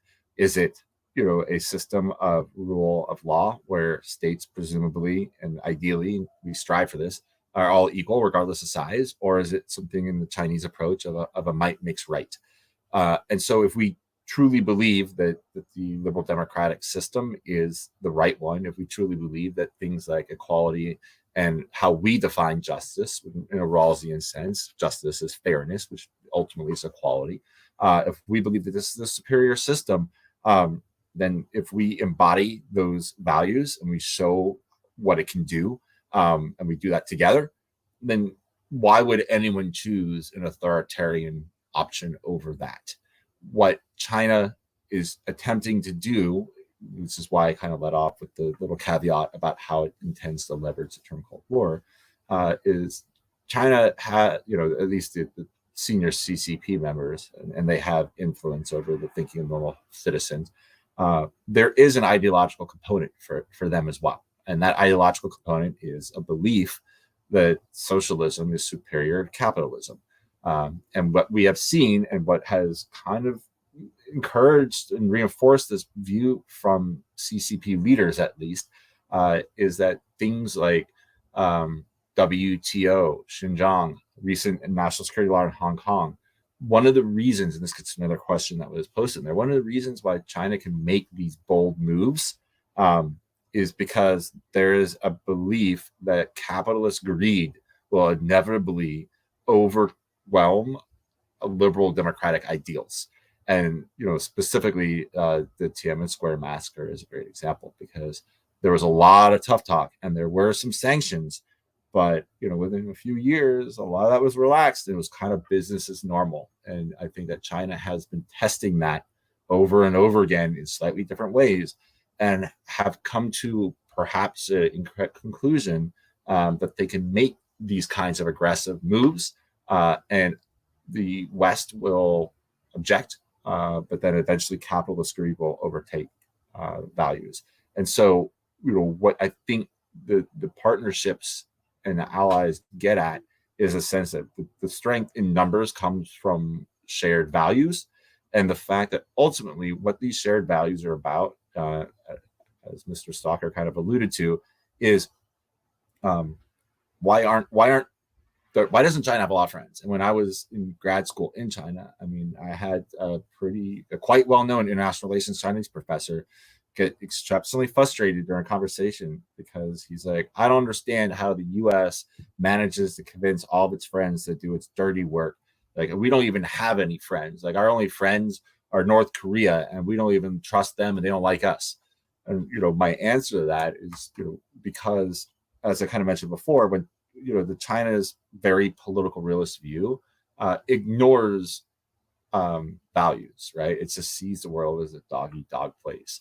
And so what it forgets is that values do matter, and they are the ties that sort of strengthen our relationships, and they enable allies and partners to stick together even when they have differences.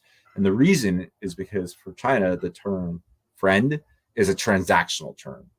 It is, and we see this in a very short-term perspective. China does things that are in its best interests, and usually in a fairly short-term way. The US and many others do that sometimes, but generally we all strive to do better. We fall short sometimes, but we're striving to do that. And because of that, there is a sense of predictability and a sense of trust that allies and partners will not abandon each other, because in the very short term, the advantages of staying together outweigh the disadvantages. And so I think ultimately this is about recognizing the stakes. If the global community understands what is truly at risk and is willing to make some of these short-term economic sacrifices, in the long term, we're going to be a whole lot better off. If we live to those values that we espouse, it's too compelling for the opposite kinds of values to actually win. Wow. Whew.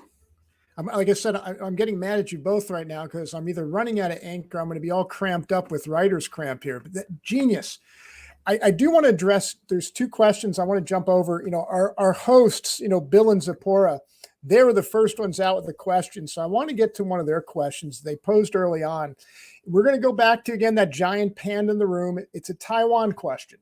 And they pose this, it says, bearing in mind China's increasing influence in external nations and the increasing impingement on Taiwan, airspace, seas, etc., and the reduction of allies, how do you see this situation developing? Who wants to take that one first? And then I want to go to Judith. Judith has a great question, but I really want to get to what Bill and Zipporah's question right now.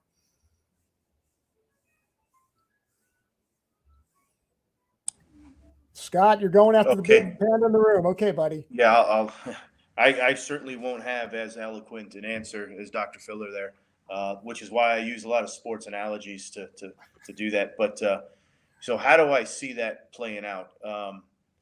I think first you've got to start with the history and kind of how this all played out, which gets back to what I mentioned earlier, that century of disgrace and the Opium Wars, where leadership, kind of raised the white flag and then took up real estate in Taiwan. And so understanding the perspectives of both are really important here. And so from the Chinese perspective, specifically from Xi Jinping's, not only has Taiwan always been China, but it always has to be China. He has said that, and we believe that he thinks that. And so from Taiwan, they view that as independent and autonomous, understanding the one China policy, and within that. But anytime leadership from Taiwan speaks, they're going to talk about the democracy and the importance of that democracy. We do foreign military sales with Taiwan, and we've had leadership talk about if things would happen there, how we would react as a nation, and we have partners and allies that are tied into that as well. I don't know if this is what Dr. Filler believes, but in my heart of heart, I don't think that China is interested in a kinetic engagement here. I just don't. Certainly, they have massive capabilities, and certainly they have capabilities to inflict great harm here. But you really got to look at Taiwan and as someone who has had boots on the ground, I think this is important. With my we got the Navy and Marine Corps team here. This is beautiful. But Taiwan as a nation, about I think it's 250 kilometers or miles, excuse me, from tip to tip, which is roughly, Anthony, you'll like this, about 1.5 times the size of New Jersey. The sea states there are such that about twice a year you would actually be able to conduct an amphibious operation. And an amphibious operation, as you know there, Marine, isn't something you can just do. You've got to be highly trained. You've got to rehearse this. You've got to exercise this. You've got to have the capability. And then in order to do so, you've got to have a finite amount of beaches. And so mass in this particular instance doesn't necessarily matter, because you can't fit it all in there in that area. You're not going to be able to land at every single beach. And so you may say, well, what about the other side of the island? Well, it's tremendously mountainous. And so that really renders that null and void as well. And so from a capability perspective, I think what we've got to look at is will. And I look at this a lot with the Russians, right? They have the will and they have done things. Obviously, Crimea, you can look at actions with Georgia and other incidents as well. And so the will to do that, Chinese, the CCP, they're not stupid. Xi Jinping is not stupid. They understand everything I just talked about, and are training to that capability. And so what I look for is when they exercise, are they exercising an ability to not so much deter us, but to actually physically, kinetically keep us away from getting there to help if we are called to do so. And so those are some of the things I look at. I really look at the information environment here, and taking the long-term approach, which I believe is what they're doing. I may be wrong, and Dr. Filler may tell me I am, but I think what in their hearts, what they're going to try to do, and what they have been doing, is slowly over time, just like they did in Hong Kong, is remove leadership that is opposed to them, and change the hearts and minds, to use a kind of a counterterrorism term, to change the heart and minds of the people so that they don't actually see it as either coming together or really is that bad of an option. And so, this gets down to how do you define modern warfare? We look at what's going on today as competition below the level of armed conflict. You've heard that term used a lot. It's certainly not something I came up with. But what we're not going to do, most likely, again, not the policy guy here, is we're not going to go to war over a tweet. We're not going to go over to war over a headline. And so over time, if you can use social media, in the information environment, cyberspace, all these other capabilities there, you may be able to change just enough of the opinion and sow enough doubt to say this is actually not a bad deal. Again, I don't see it playing out kinetically. I know we're ready. I know we train to it. I know exceptionally well in this command we're focused on it, and we can provide options should the president or the secretary ask us to do so. But I don't think it's going to play out that way. I may be wrong. Yeah, absolutely. So I agree with all of that. I'll add a few sort of additional speculations. So Well, one, just to start with the amphibious difficulties, I'll add that I've been to Taiwan and tried to surf during some of those storms, and definitely is pretty choppy and dramatic. So I can understand how it'd be pretty hard to actually land an invading force in those conditions. But the on a more serious note, so I think sort of part of the problem is that for the increasing tensions that we're seeing, there's a couple different causes that should be considered when we think about both the trajectory of cross-strait relations and what we should do about it. What are the risks? So one of the issues, I believe, and this comes from reading a lot of sort of what China is saying about the Taiwan issue, is we have an agreement that we can't agree on. And those are sort of the 3 joint communiques. And if you all have not read the recently declassified memo about the 3rd communique, it's really interesting. You can find it online now. But when Sergeant Major Sparrow and I were at PACOM, we were actually privy to the National Security Council digging that memo up out of the I forget, maybe Reagan Nixon Presidential Library. So we got a sneak peek of it, and I didn't know it was going to be declassified. And it's amazing because there is this, since that memo, which was I think in the early 80s, there's been a constant debate what exactly was meant, because China and the United States disagree about whether the United States agreed to reduce arms sales over time, or whether the United States agreed to reduce arms sales as is appropriate to continue to ensure Taiwan, has the ability to defend itself. But what I'm getting at here is that the United States and China have very different interpretations of the status quo. The agreement was that we both agreed that the status quo would remain, or rather that China would not change the status quo with the use of force, right? But every sort of action that the U.S. and China takes, the other one tends to see as a change of the status quo. So whereas the United States will do military sales to Taiwan because China's military is getting stronger, and so Taiwan needs better capabilities in order to effectively deter, the Chinese will interpret that as a change to the status quo, because the Chinese version of the status quo is that there is a slow but inevitable course towards unification, peaceful unification. And anytime the U.S. enables Taiwan to better resist that, it is a change of the status quo. That's different than how the United States sees it. But what that means is that no matter what each side does, they're going to fuel an escalation spiral. That being said, if we look at, as the question suggested, even the recent Taiwan ADIZ incursions, the ones from between October 1st and October 4th, this is another great example of very different interpretations of the same actions. So I actually met with TECRO, so the Taiwan foreign affairs folks in DC on like October 5th for lunch. One of the beauties of no longer work for the government is they could buy me lunch, which was pretty exciting. Usually, we're going to drink a cheap cup of coffee because neither one, can pay for the other and all that.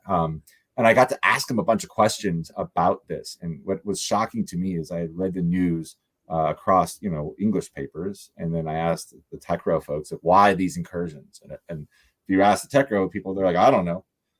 If you read the newspapers were saying that basically like China was clamoring to invade Taiwan. They're getting extra aggressive, right? And if you read the Chinese news, part of it was similar to U.S. and Western news. It was about, well, this would happen to be like an important holiday for both China and Taiwan. So it was, an important symbol.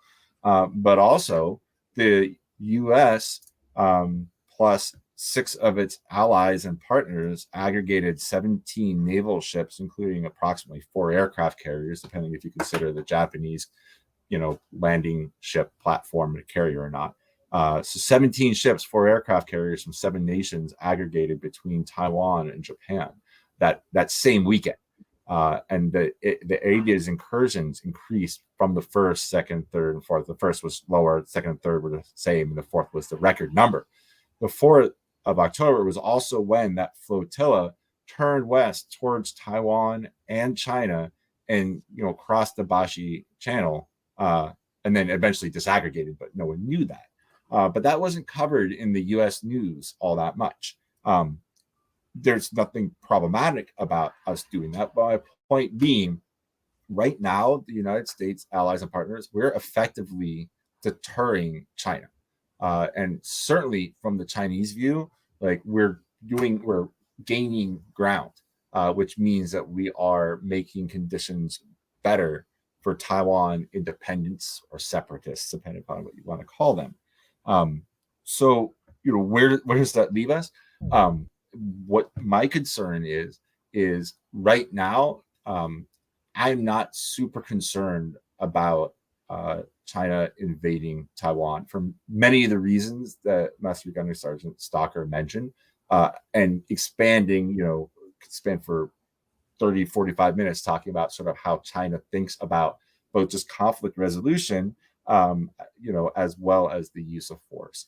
That being said, and I got to be part of some of the conversations about sort of what's now being called the Davidson window of 2027, followed on by Aquilino doubling down on that, and talked to people who briefed Milley, General Milley, who talked and had a slightly different interpretation. And that argument gets to ultimately a question of capabilities and intent. So in terms of capabilities, China is well on its way to having forces capable of taking Taiwan by maybe 2027-ish. The costs of doing so are quite large, and the uncertainty of success is also substantial. And I think those are effectively deterring China right now. However, every time I try to sort of present sort of the Chinese view or something moderate, I want to caveat and say, like, I'm not an apologist. In this case, what I'm concerned about is an inadvertent crisis. The fact is that United States, allies and partners, and China are having increased military activities in that region. And those military activities are getting closer and closer in proximity.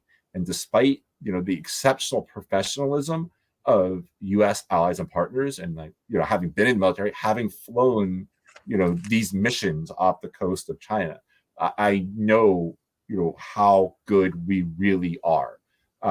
But the Chinese, maybe in some serious mirroring, don't believe that. And I think it's because they don't have the same kind of confidence in the professionalism of their frontline forces. And so whether that's true or not, the increased activity in the area just inherently increases the chances of some kind of mishap that could lead to crisis. And that could be used by Xi Jinping either as an opportunistic excuse to be more aggressive towards Taiwan, or in a very nationalistic sense. So when we look at how China manipulates its own information domain, basically censorship, but also propaganda, amplification of state messaging. I'll refer you to a Harvard professor named Gary King, who wrote a couple papers around 2016 looking at censorship in China and prop amplification, and found that one of the driving factors is actually if the information is likely or perceived to be likely to motivate collective action, right? And so that could mean, the Chinese government doesn't do something well, and so a bunch of Chinese villagers protest.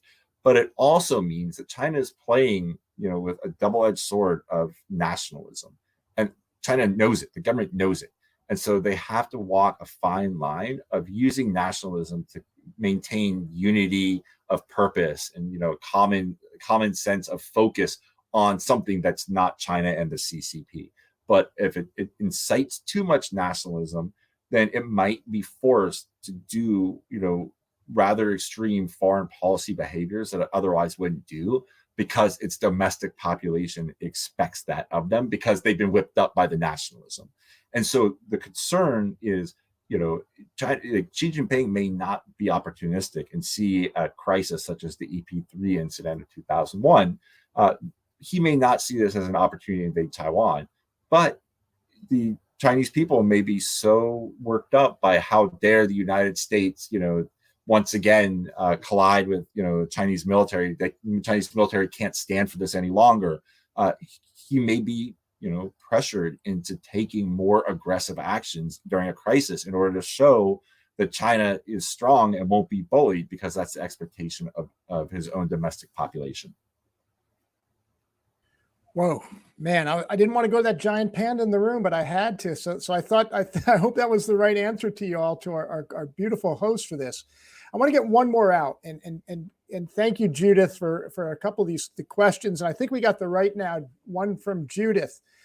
Judith asks, as we know, the CCP has a very good and advanced security. They have good advanced economics. They have good advanced technologies. But what kind of action do we need to take in order to cooperate with the CCP's partners without threats?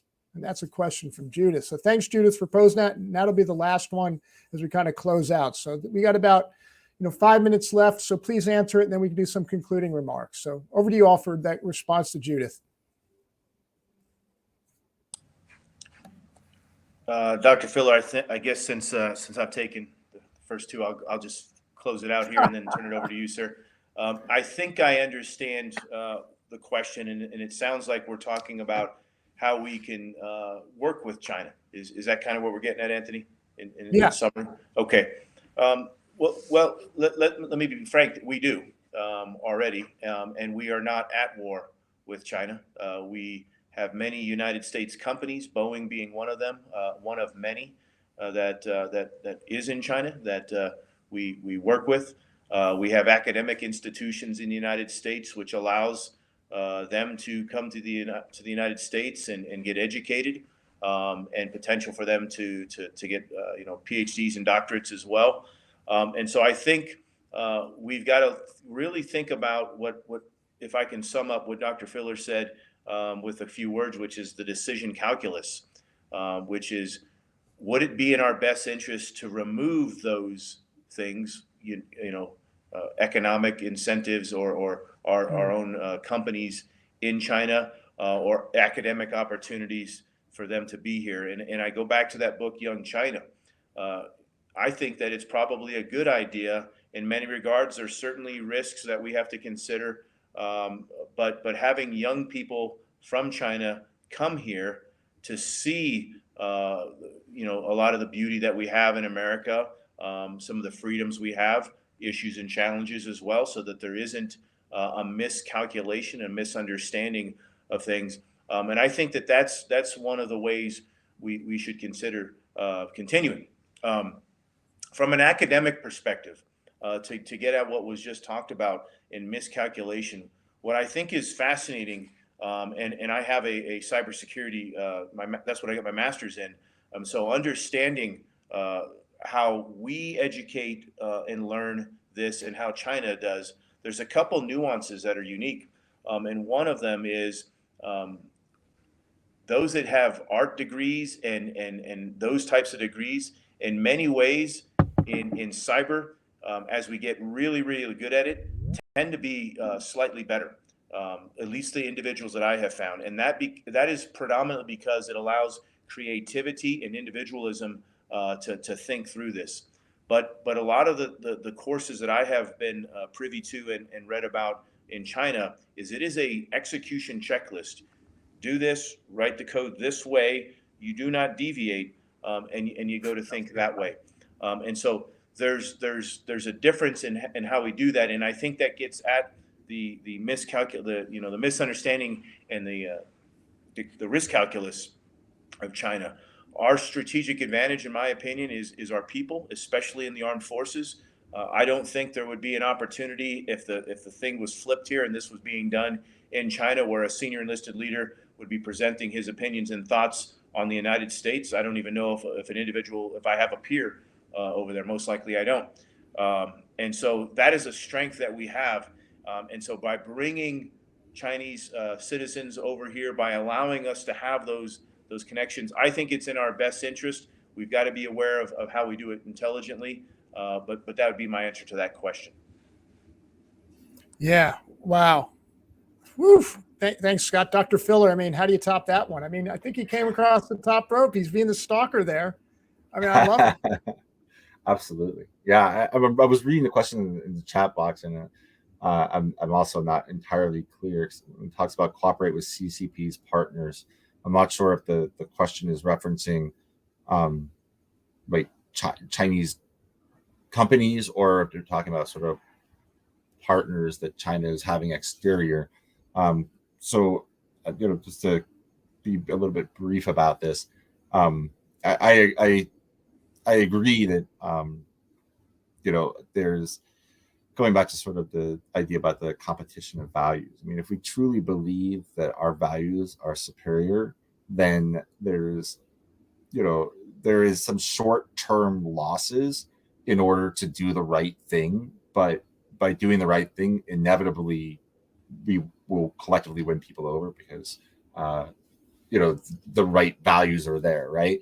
And so I think we need to be able to be comfortable with giving up a little bit of the advantage in the short term if we truly believe that in the long term, like it will be more compelling, right? So to be a little bit trusting with Chinese students and others, we're not stupid, not naive, but it's kind of like the counterterrorism efforts that we had, which is you can't stop all terrorists, right? So you can take a lot of very practical measures to reduce the risk, but at some point the measures that one would take are no longer outweigh the negatives of being a closed off society. But I would also say, one of the privileges of my prior position was I was actually able to have these informal conversations with all sorts of senior U.S. government folks to try to understand the logic behind the Obama strategy and the Trump strategy, and even for a couple months at least the Biden strategy. And one of the things that certainly some of the people on the National Security Council, like Matt Pottinger, talked about, which was a very different way of thinking about relationship with China than I had previously. This was the beginning of the Trump administration when he was senior director, was the idea that when you're dealing with countries like China that inevitably are exceptionally pragmatic and transactional, the way to do it is to also be pragmatic and transactional. And that doesn't mean compromise values and ideals. But what it means is examine, every engagement, every opportunity with China, and try to evaluate, is, the non-Chinese side getting as much out of it as the Chinese side, if not more. And I think that's a reasonable way to deal with a country like China. Like, that's not necessarily a reasonable way to deal with allies and partners, because allies and partners, as I was mentioning before, the relationship is beyond transactional. And so transactions should not be as important. But for someone like China, where no matter what the United States and others do, China will see this as a transactional relationship. China will look at this and evaluate every engagement, every opportunity based on the exact same metrics. I think as a basic rule of thumb, if both sides are willing to engage because they feel like they're getting as much out of it as the other party, that seems pretty reasonable. And anything less than that, we should probably more carefully consider. And I'll leave it at that because it is a big question. Thank you. Woo! Wow. All right. Like I said, Dr. Filler, Master Guns, you owe me a pen. You owe me a new book. I want something out there, but again, I thought you said we owe you 10, and I was ready to jot down and give you 10 push-ups. No, not at all. Well, okay, if you want that too, okay. I mean, I can switch back and revert, but no, I just want to throw it over some closing comments to my battle brother, and then we'll come back here. But this is just, like I said, I am fascinated. And General, over to you, because I know I can see you, and I know you over the 2 years now, and I understand it. What do you have to say, General, to these two great speakers? Yeah, just a couple of words. First of all, you made my day, gentlemen. You made my day, and lucky me, it's the start of the day, so I have quite a time to take advantage of what you said. That was a fascinating lecture, both of you, really true experts, and I think this was a remarkable, outstanding webinar. It is. I'm full of gratitude, honestly, and respect concerning your expertise and how you made us understand your thoughts. And I think most of us fully agree what you have said. It's a great power competition. Yes, we are not at war. We do want to avoid war, of course, but we have to make PRC understand that we are united, that we stay united, that we keep our cohesion, and that we have certain red lines. And the red lines, they must not be breached. And these red lines are very much linked to freedom, pluralism, democracy, freedom of speech, and things like that. We could continue for hours and we could continue for days with this subject. That's for sure. We have not spoken yet about the question of the cooperation between China and Russia. We have not spoken about the need and how we could proceed with military presence of our partners and allies, including my country in South China Sea, in the Pacific Ocean, in the Indian Ocean. We could have talked about an enhanced military presence in Taiwan of the US and the allies, similar to the multinational approach we had during the Cold War, the famous layer cake we found in Europe at that time. We could have talked or continue to talk about the anniversary, 100 years anniversary of the end of the Chinese Civil War in 2049, and what that means for a possible unification between heartland China and Taiwan, and stuff like that. However, time is running out, and we have numerous issues to be discussed and to be thought about in the future. As for today, from my side, and I think I speak also for the audience, that was amazing, that was wonderful, and I'm absolutely happy. I would like to give you a gift. I'm not in a position to do so. So please keep close links with APSI, stay APSI friends, and you are always welcome. This is something for sure. Thank you very much for that. And I think I speak also in the name of our chairperson, of our patron, Anita, Dr. Anita Abbott. I must say, well done, gentlemen. Excellent. Back to you, Sergeant Major Anthony Spadero. Yeah, I mean, I don't know how I'm going to try that closing. A couple things, folks, you've heard me say this before, but friends, seas don't have borders. They're not boundaries. Oceans do not separate us. They bind us together. They bring mutual benefits. It's common growth. It's shared opportunity. Man, you've heard this consistent theme tonight. And if you take away one common denominator, it's going to be the strength and success of allies and partners who are going to be critical to the prosperity of the region. All countries should have a voice in shaping the international system that we hope that should exist so our children and children's children can coexist peacefully.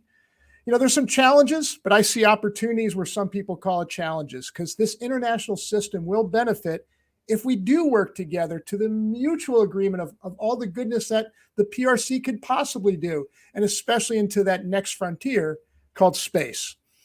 Folks, this kind of tees us up perfectly for the next one that we're going to have with APSI. Please put on your calendar the 9th of November. at 7:00 p.m. New Zealand Standard Time. So you're going to have to figure it out, get on your little phones and figure out the right time, because the general and I are still trying to figure out New Zealand time, but on the 9th of November.